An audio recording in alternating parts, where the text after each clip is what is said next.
What's going on, guys? Welcome back to the channel. Today we are back in the quick tips video series, and we're going to be going over a quick drill that helps you work on properly using your lower half and how to work on having correct body posture. So with this drill, it's going to help us with two different things, like I said.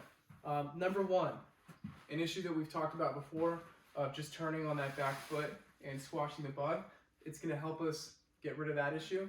And number two, it's going to help us properly use our hips, get a nice hip rotation so we get the most power out of our lower half. The second thing that this is going to be good for is with body posture. And what I mean by that is when you're at contact, you can see that my shoulders are not level, which a lot of kids try and do. I know there are coaches that still preach that. They try and have level shoulders at contact. But the reality of it is, if you look at any major league hitter at contact, no matter where the ball is, they always have an angle to their upper body. And most of the time, their shoulders are going to match the line of the bat. So this drill is going to help us work on that as well. So what we're going to do for the drill is we're going to need a PVC pipe. And I'm sure a lot of you guys have seen coaches take their players and put a PVC pipe on their chest and do this movement right here. It's going to be similar to that, but we're going to put a little twist on it, okay?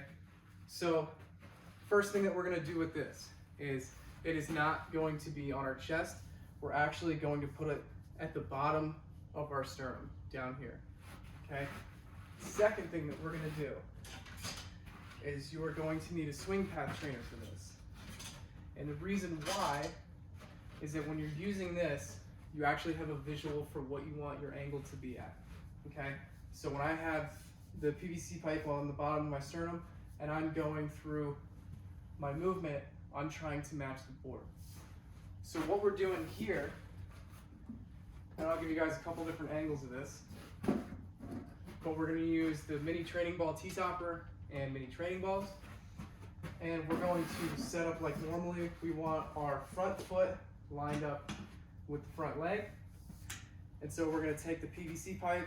We're going to go on the bottom of our sternum here, and all we're going to do, at least on this first rep, we're just going to simply go through our normal swing, getting that bat path correct, taking our hips and rotating them all the way through, and then hitting the ball. And so what we're looking for there is our hips coming all the way through and making sure we're finishing on a stiff front leg and not bending it forward. But also, we want to avoid pushing out with our arm, okay? So I'll show you again here. Just put the ball up there, get into the normal setup. Again, trying to keep your hands as close to you as possible. Load and bring your hips through, getting that path correct, and then going through and hitting the ball. Again, trying to finish on that stiff front leg. And I'll give you some views from the side as well so you can see what that looks like. All right, so this is just to give you a little side view of the drill that we're doing. You can see how I'm set up. And I'm still taking a couple passes at the ball. And then once I feel comfortable with it, really fire those hips. And then as you get better with this, you can stop doing those couple of passes to the board, and you can just step up and try and hit like normal. If you have a lot of these training balls, definitely makes it easier, but make sure you take your time, really focus on those hips and having the correct angle. Another thing you can do is, if you really want to challenge yourself, is you can do a rep at one height and set it up just like normal. You can do one or two and then change it up. Go a little bit higher, set your angle, and same thing. Just to give you some variation, challenge yourself a little bit, make it more like it's in game. So that's going to be it for today's video. If you have any questions about the drill we did, why we did certain things with it, or if you have any suggestions for future videos, leave them in the comments below. Make sure to like and subscribe, and we'll see you in the next video.